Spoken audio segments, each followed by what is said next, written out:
வணக்கம். 30 நிமிடங்களில் 30 செய்திகளுக்கு வரவேற்பது நான் நந்தா. தொடர்ந்து செய்திகளை பார்க்கலாம். தமிழகத்தில் நாளை முதல் தனியார் நிறுவனங்களில் பால் விலை லிட்டருக்கு 4 ரூபாய் உயர்கிறது. அதன்படி ஸ்ரீனிவாசா பால் நிறுவனம் லிட்டருக்கு 2 ரூபாயை உயர்த்தியுள்ளது. ஹாட்சன் நிறுவனம் லிட்டருக்கு 4 ரூபாயை உயர்த்தியுள்ளது. இந்த திடீர் விலை உயர்வுக்கு தமிழ்நாடு பால் முகவர்கள் சங்கம், தொழிலாளர் நலச்சங்கம் கண்டனம் தெரிவித்துள்ளன. ஜம்மு காஷ்மீரில் பயங்கரவாதிகளுடன் நடைபெற்ற சண்டையில் மதுரை மாவட்டத்தைச் சேர்ந்த ராணுவ வீரர்கள் உட்பட 3 வீரர்கள் வீரமரணம் அடைந்தனர். ராஜேந்திரிலிருந்து 25 கிலோமீட்டர் தொலைவில் உள்ள பார்க்கல் என்ற இடத்தில் உள்ள ராணுவ தளத்தில் தற்கொலை தாக்குதல் நடத்தும் நோக்கில் 2 பயங்கரவாதிகள் நுழைய முற்பட்டனர். அப்போது பாதுகாப்பு படையினர் உடன் ஏற்பட்ட மோதலில் ராஜஸ்தான் மாநிலத்தைச் சேர்ந்த சுபேதார் ராஜேந்திர பிரசாத், தமிழ்நாட்டின் மதுரை மாவட்டம் டி புதுப்பட்டியைச் சேர்ந்த ரைபிள்மேன் டி லட்சுமணன் மற்றும் ஹரியானாவைச் சேர்ந்த ரைபிள்மேன் மனோஜ்குமார் ஆகிய ராணுவ வீரர்கள் வீரமரணம் அடைந்தனர். 2 பயங்கரவாதிகளும் சுட்டு வீழ்த்தப்பட்டனர். பெற்றோர் பாதி ஆசிரியராகவும் ஆசிரியர்கள் பாதி பெற்றோராகவும் இருந்தால் போதைப் பொருள் பாதிப்பிலிருந்து மாணவர்களை பாதுகாக்கலாம் என முதலமைச்சர் மு.க. ஸ்டாலின் அறிவுறுத்தியுள்ளார். போதைப் பொருட்களுக்கு எதிரான விழிப்புணர்வு நாளை ஒட்டி சென்னை கலைவாணர் அரங்கில் நடைபெற்ற நிகழ்ச்சியில் முதலமைச்சர் மு.க. ஸ்டாலின் பங்கேற்றார். அப்போது மாணவர்களுடன் சேர்ந்து போதை ஒழிப்பு உறுதிமொழியை முதல்வர் ஏற்றுக்கொண்டார். ஏற்படும் தீய விளைவுகளை நான் முழுமையாக அறிவேன். நான் போதை பழக்கத்திற்கு ஆளாக மாட்டேன். மேலும் எனது குடும்பத்தினரையும் நண்பர்களையும் போதை பழக்கத்திற்கு ஆளாகாமல் தடுத்து அவர்களுக்கு அறிவுரைகளை வழங்குவேன். சேர்ந்து உட்கார்ந்து சாப்பிடுங்க. வெளியில எங்கேயா போறீங்கன்னா சேர்ந்து போங்க. உறவினர்களோட பழகுங்க. குடும்ப விழாக்களில் பங்கெடுத்து அதுபோல உங்கள் பிள்ளைகளோட நேரத்தை நீங்க செலவு செய்யுங்க. குழந்தைகளோட இயல்பாக பழகுங்க. நண்பர்களாக அணுகுங்க. அன்போடு அவர்களோட பேசுங்க. எக்காரணத்தை கொண்டு குழந்தைகளை கவனிக்காமல் விட்டுவிடாதீர்கள். ஆக பெற்றோர்கள் பாதி ஆசிரியர்களாகவும் ஆசிரியர்கள் பாதி பெற்றோர்களாகவும் இருந்து மாணவ சமுதாயத்தை வளர்த்தால் போதை போன்ற தவறான பழக்கங்களில் யாரும் ஈடுபட மாட்டார்கள். இந்தியாவின் 14வது குடியரசு துணைத் தலைவராக ஜெகதீப் தன்கர் பதவியேற்றுக் கொண்டார். டெல்லி குடியரசுத் தலைவர் மாளிகையில் நடைபெற்ற விழாவில் குடியரசுத் தலைவர் திரௌபதி முர்மு அவருக்கு பதவி பிரமாணம் செய்து வைத்தார். இதில் பிரதமர் நரேந்திர மோடி, ராணுவ அமைச்சர் ராஜ்நாத் சிங், முன்னாள் குடியரசு துணைத் தலைவர் வெங்கையா நாயுடு உள்ளிட்டோர் கலந்து கொண்டனர். ராஜஸ்தானைச் சேர்ந்த தன்கர் 2003ஆம் ஆண்டு பாஜகவில் இணைந்தார். மேற்கு வங்க ஆளுநராக இருந்த அவர் அண்மையில் நடைபெற்ற தேர்தலில் 78 விழுக்காடு வாக்குகளை பெற்று குடியரசு துணைத் தலைவராக தேர்வு செய்யப்பட்டார். அதிமுக பொதுக்குழு தொடர்பான வழக்கு விசாரணை முடிவடைந்த நிலையில் தேதி குறிப்பிடாமல் தீர்ப்பை ஒத்திவைத்து நீதிபதி உத்தரவிட்டுள்ளார். அதிமுக பொதுக்குழு தொடர்பான வழக்குகளை உயர்நீதிமன்ற நீதிபதி ஜெயச்சந்திரன் 2வது நாளாக விசாரித்தார். அப்போது ஒருங்கிணைப்பாளர்கள் பதவிக்காலம் 5 ஆண்டுகளாக இருக்கும்போது ஓராண்டுக்கு முன்னரே எப்படி பதவிகள் காலாவதியானது என நீதிபதி கேள்வி எழுப்பினார். ஒருங்கிணைப்பாளர்கள் தேர்தல் நடைமுறைகளுக்கு பொதுக்குழு ஒப்புதல் அளிக்காததால் பதவிகள் காலாவதியாகிவிட்டதாகவும் 2017ஆம் ஆண்டு நியமனத்தை கவனத்தில் எடுத்துக் கொள்ள முடியாது என்றும் இபிஎஸ் தரப்பில் பதிலளிக்கப்பட்டது. இருதரப்பு வாதங்களையும் கேட்ட நீதிபதி ஜெயச்சந்திரன் தேதி குறிப்பிடாமல் தீர்ப்பை ஒத்திவைத்தார். முன்னாள் அமைச்சர் எஸ்.பி. வேலுமணிக்கு எதிரான டெண்டர் முறைகேடு வழக்கில் விசாரணைக்கு தடையில்லை என சென்னை உயர்நீதிமன்றம் உத்தரவிட்டுள்ளது. இந்த வழக்கு தலைமை நீதிபதி முனீஸ்வரநாத் பண்டாரி, நீதிபதி மாலா ஆகியோர் அமர்வில் விசாரணைக்கு வந்தது. அப்போது தன் மீது கடுமையான நடவடிக்கை எடுக்கக்கூடாது என வேலுமணி தரப்பில் வாதிடப்பட்டது. அதற்கு தலைமை குற்றவியல் வழக்கறிஞர் மறுப்பு தெரிவித்த நிலையில் கடும் நடவடிக்கை எடுக்கக்கூடாது என உத்தரவிட முடியாது என்றும் வழக்கின் விசாரணைக்கு தடை விதிக்க முடியாது என்றும் நீதிபதிகள் உத்தரவிட்டனர். உத்தரப்பிரதேசத்தின் யமுனை நதியில் 25 பேருடன் சென்ற படகு கவிழ்ந்து விபத்துக்குள்ளானது. மர்காகாத் பகுதியில் இருந்து பதோ பகுதிக்கு சென்ற வரை படகு திடீரென்று கட்டுப்பாட்டை இழந்து நீரில் மூழ்கியது. இதில் நீச்சல் தெரிந்த 5 பேர் மட்டுமே நீந்தி கரையைக்கு சென்றுள்ளனர். 11 பேர் மீட்கப்பட்ட நிலையில் 2 பெண்கள் உட்பட 3 பேர் உயிரிழந்தனர். மீதமுள்ளவர்களின் நிலை என்னவென்று தெரியாமல் உள்ள நிலையில் அவர்களை போலீசார், தீயணைப்புத் துறையினர் இணைந்து தேடி வருகின்றனர். கோவையில் ஆய்வுப் பணியின் போது பயங்கர சத்தத்துடன் எரிவாயு குழாய் வெடித்து சிதறிய காட்சிகள் வெளியாகியுள்ளன. கோவை மாநகர மற்றும் சுற்றுவட்டார பகுதிகளில் அந்தந்த உள்ளாட்சி அமைப்புகளின் அனுமதியுடன் எரிவாயு குழாய் அமைக்கும் பணி நடைபெற்று வருகிறது. இந்நிலையில் கோவை பீளமேடு தண்ணீர் பந்தல் சாலையில் எரிவாயு குழாய் ஆய்வுப் பணிகள் நடைபெற்று வருகின்றன. இதற்காக பொக்லைன் இயந்திரம் மூலம் சாலையோரத்தில் குழி தோண்டப்பட்டது. அப்போது எதிர்பாராத விதமாக எரிவாயு குழாயில் கசிவு ஏற்பட்டு பயங்கர சத்தத்துடன் வெடித்து சிதறியது. இதனால் அப்பகுதி முழுவதும் புழுதி மண்டலமாக நிலையில் மண் சிதறியதால் பொதுமக்கள் அலறியடித்து ஓடினர்.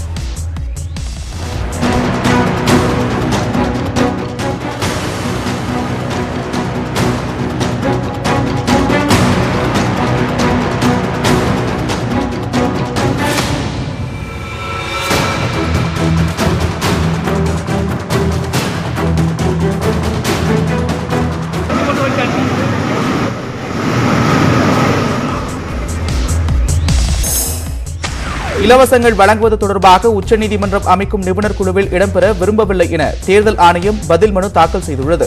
மாநில அரசுகள் இலவசங்கள் வழங்குவதற்கு எதிர்ப்பு தெரிவித்து தொடரப்பட்ட வழக்கில் இலவசங்கள் வழங்குவதன் நன்மை தீமைகள் குறித்து ஆய்வு செய்ய நிபுணர் குழு ஒன்றை அமைக்கலாம் என தலைமை நீதிபதி அடங்கிய அமர்வு தெரிவித்தது. அதில் மத்திய அரசு, மாநில அரசுகள், அனைத்து அரசியல் கட்சிகள், நிதி ஆணையம், நிதி ஆயோக், தேர்தல் ஆணையம் உள்ளிட்டோர் இடம்பெறலாம் என்றும் கூறியது. ஆனால் தேர்தல் ஆணையம் சுதந்திரமான அரசியல் சாசன அமைப்பு என்பதால் நிபுணர் குழுவில் பங்கேற்க விரும்பவில்லை எனவும் தேர்தல் ஆணையம் தெரிவிக்கும் கருத்துக்கள் தேர்தல்களில் பாதிப்பை ஏற்படுத்தலாம் என்றும் உச்சநீதிமன்றத்தில் பிரமாண பத்திரம் மூலம் தெரிவிக்கப்பட்டுள்ளது. சகோதர பாசத்தை வெளிப்படுத்தும் ரக்ஷாபந்தன் விழாவை முன்னிட்டு பிரதமர் நரேந்திர மோடி டெல்லியில் உள்ள இல்லத்தில் சிறுமிகளுடன் கொண்டாடினார். பிரதமர் அலுவலகத்தில் பணியாற்றும் துப்புரவு பணியாளர்கள், தோட்டப் பணியாளர்கள், ஓட்டுநர்கள் உள்ளிட்ட கடைநிலை ஊழியர்களின் மகள்கள் பிரதமர் மோடிக்கு ராக்கி கயிறு கட்டி அன்பை வெளிப்படுத்தினர். அதனைத் தொடர்ந்து குழந்தைகளுக்கு மூவர்ண கொடியை பிரதமர் நரேந்திர மோடி வழங்கினார்.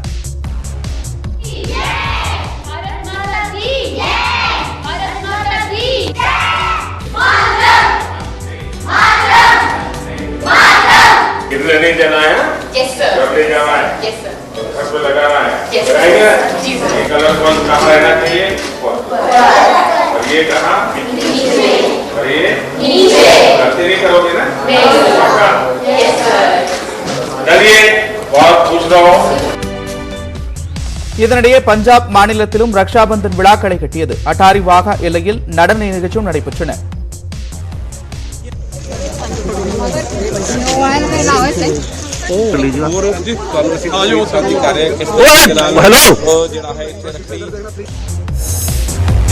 முன்னாள் பிரதமர் ராஜீவ்காந்தி கொலை வழக்கில் சிறையில் இருக்கும் தன்னை விடுவிக்க கோரி உச்சநீதிமன்றத்தில் நளினி மனு தாக்கல் செய்திருக்கிறார்.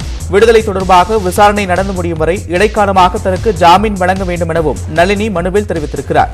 பேரறிவாளன் விடுதலை வழக்கின் தீர்ப்பில் உள்ள அம்சங்களை சுட்டிக்காட்டி நளினி இந்த மனுவை தாக்கல் செய்திருக்கிறார். சிறப்பு அதிகாரத்தை பயன்படுத்தி பேரறிவாளன் விடுதலை செய்யப்பட்டிருந்த நிலையில் தற்போது நளினி மனு தாக்கல் செய்திருப்பது முக்கியத்துவம் வாய்ந்ததாக பார்க்கப்படுகிறது. தமிழகத்தில் நீலகிரி, கோவை மாவட்டங்களில் கனமழைக்கு வாய்ப்புள்ளதாக சென்னை வானிலை ஆய்வு மையம் தெரிவித்துள்ளது. மேற்கு திசை காற்றின் வேக மாறுபாடு காரணமாக வட தமிழக மாவட்டங்களில் லேசானது முதல் மிதமான மழை பெய்யும் எனவும் தேனி, திண்டுக்கல், தென்காசி, நெல்லை, குமரி மாவட்டங்களில் 3 நாட்கள் மிதமான மழை இருக்கும் எனவும் தெரிவிக்கப்பட்டுள்ளது.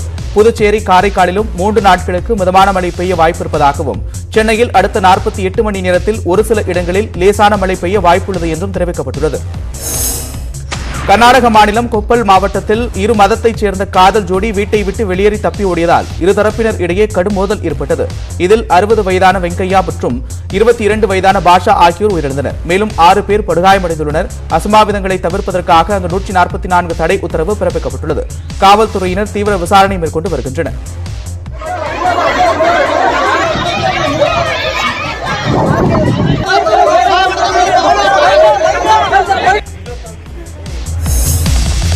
உத்தரப்பிரதேசத்தின் சரையு நதியில் நீர்மட்டம் உயர்ந்து வருவதால் பாரபங்கி மாவட்டத்தில் மக்கள் அச்சத்தில் வாழ்ந்து வருகின்றனர். தொடர் கனமழை காரணமாக உத்தரப்பிரதேசத்தின் சரையு மற்றும் காக்ரா நதியில் வெள்ளப்பெருக்கு ஏற்பட்டுள்ளது. இதனால் கரையோரங்களில் உள்ள வீடுகளில் கட்டடங்கள் இடிந்து விழும் அவல நிலை ஏற்பட்டுள்ளது. இதனால் கரையோர கிராமங்களில் இருந்து மக்கள் வெளியேறும் சூழல் உருவாகியிருக்கிறது.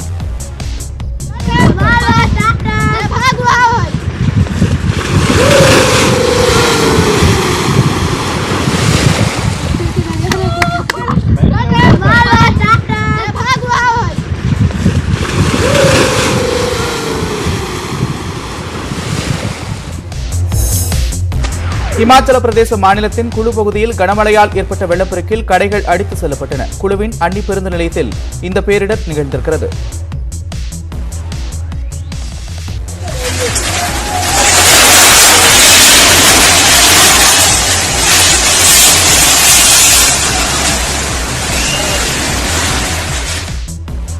இதேபோல் சம்பா மாவட்டத்தின் பல்வேறு பகுதிகளிலும் நிலச்சரிவும் வெள்ளப்பெருக்கும் ஏற்பட்டுள்ளது.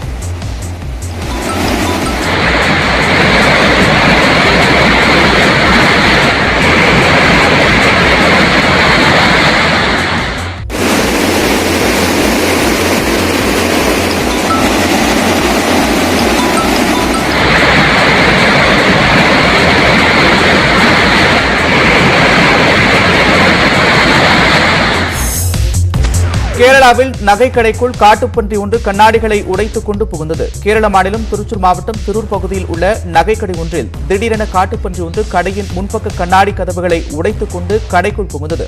கடையின் உரிமையாளர் சத்தம் போட்டதை அடுத்து காட்டுப்பன்றி வந்த வழியே ஓட்டம் பிடித்தது. இதன் சிசிடிவி காட்சிகள் தற்போது வெளியாகியுள்ளன.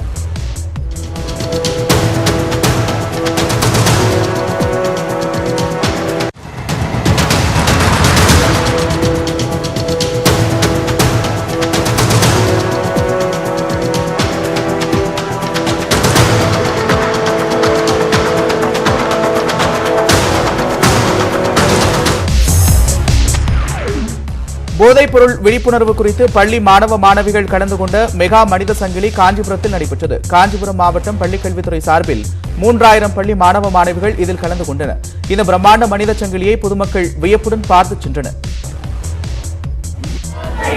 போதைப் பொருளை ஒழிப்போம், ஒழிப்போம், போதைப் பொருளை ஒழிப்போம். வது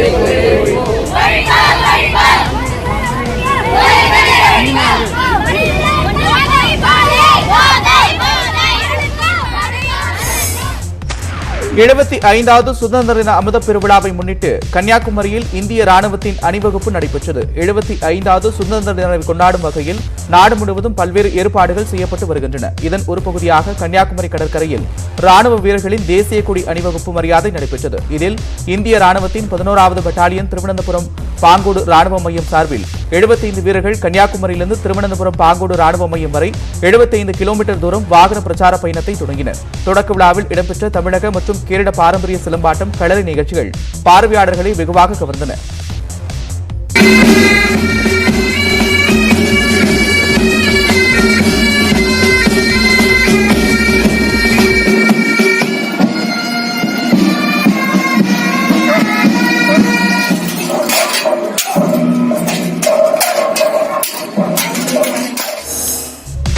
விழுப்புரம் மாவட்டம் திண்டிவனம் அருகே தேசிய நெடுஞ்சாலையில் ஏற்பட்ட விபத்தில் காரும் டேங்கர் லாரியும் எரிந்து சேதமடைந்தன. ஜக்காம்பேட்டை தேசிய நெடுஞ்சாலையில் 2 இருசக்கர வாகனங்கள் ஒன்றோடு ஒன்று மோதி சாலையில் விழுந்தது விபத்துக்குள்ளானது. அப்போது பின்னால் வந்து கொண்டிருந்த கார் இருசக்கர வாகனத்தின் மீது மோதி எதிரே சென்று கொண்டிருந்த ஆவின் பால் டேங்கர் லாரியின் பின்பக்கத்தில் மோதியது. இதில் கார், லாரி இரண்டும் பற்றி எரிந்தன. இந்த விபத்தில் இருசக்கர வாகனத்தில் சென்ற குத்தமங்கலம் கிராமத்தைச் சேர்ந்த ராமதாஸ் என்பவர் சம்பவ இடத்திலேயே உயிரிழந்தார்.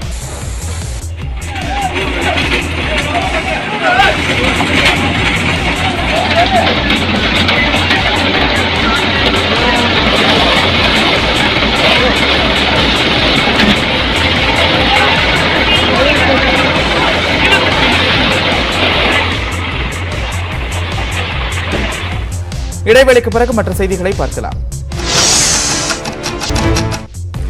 செய்திகள் தொடர்கின்றன.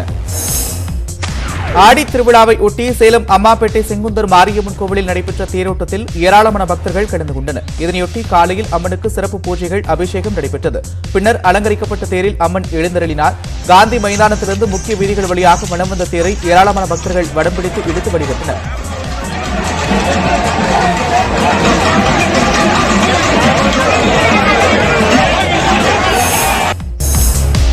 உதகையில் பெய்து வரும் தொடர் கனமழை காரணமாக குன்னூர் கோவை செல்லும் தேசிய நெடுஞ்சாலை ஒட்டிய பகுதியில் தடுப்புச் சுவர் இடிந்து விழுந்தது. சுவர் இடிந்து விழுந்த இடத்தில் பொதுமக்கள் யாரும் இல்லாததால் பெரும் உயிர் சேதம் தவிர்க்கப்பட்டது. ஏற்கனவே இந்த சுவர் கட்டப்பட்டிருந்த பகுதி நீரோடைகளை தடுத்து சுவர் கட்டியதாக புகார் எழுந்த நிலையில் கனமழையால் இந்த தடுப்புச் சுவர் இடிந்து விழுந்துள்ளது.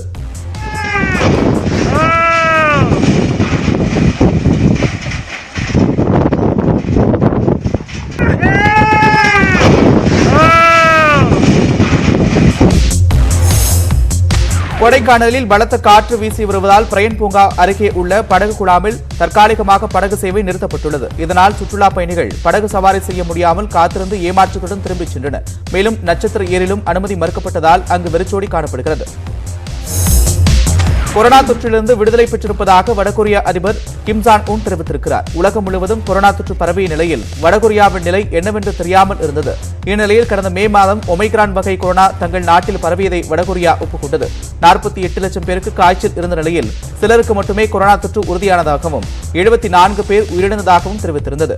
இந்த சூழலில் தற்போது கொரோனா தொற்று தங்கள் நாட்டில் முழுமையாக ஒழிக்கப்பட்டிருப்பதாக கிம் ஜாங் உன் தெரிவித்திருக்கிறார்.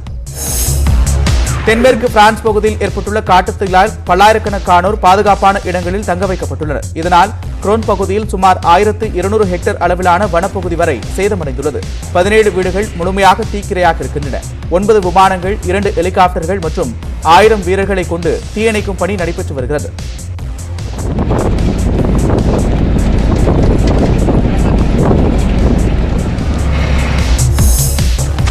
உலக அளவில் சந்தாதாரர்களின் எண்ணிக்கையில் நெட்ஃபிளிக்ஸ் நிறுவனத்தை பின்னுக்கு தள்ளி டிஸ்னி பிளஸ் ஹாட்ஸ்டார் முதலிடத்தை பிடித்திருக்கிறது. உலக அளவில் நெட்ஃபிளிக்ஸ் நிறுவனத்திற்கு 22 கோடி சந்தாதாரர்கள் உள்ளனர். இந்நிலையில் அண்மை காலமாக நெட்ஃபிளிக்ஸ் சந்தாதாரர்களின் எண்ணிக்கை படிப்படியாக குறைந்து வந்தது. இந்த சூழலில் டிஸ்னி பிளஸ் ஹாட்ஸ்டார் OTT தளமானது நெட்ஃபிளிக்ஸை விட கூடுதலாக 14 லட்சம் சந்தாதாரர்களை பெற்று முதலிடம் பிடித்துள்ளது. நடிகை நயன்தாரா தனது கணவர் விக்னேஷ் சிவனுடன் ஸ்பெயின் சுற்றுலா சென்றிருக்கிறார். நடிகை நயன்தாரா மற்றும் இயக்குநர் விக்னேஷ் சிவன் ஆகியோரின் திருமணம் கடந்த ஜூன் 9ஆம் தேதி நடைபெற்றது. அதன் பிறகு தாய்லாந்து நாட்டிற்கு ஒரு வாரம் சுற்றுலா சென்ற தம்பதியினர் சென்னை திரும்பினர். அத்துடன் நயன்தாரா ஜவான் திரைப்பட வேலைகளில் கலந்து கொண்டார். அதேபோல் இயக்குநர் விக்னேஷ் சிவன் செஸ் ஒலிம்பியாட் போட்டி நிகழ்ச்சிகளை இயக்கினார். இந்நிலையில் தற்போது இருவரும் ஸ்பெயின் நாட்டிற்கு சுற்றுலா சென்றுள்ளனர். அங்கு 10 நாட்கள் தங்குவார்கள் என தகவல் வெளியாகியுள்ளது. அண்மை செய்திகளை உடனுக்குடன் தெரிந்து கொள்ள இணைந்திருங்கள். இது நியூஸ் 18 தமிழ்நாடு.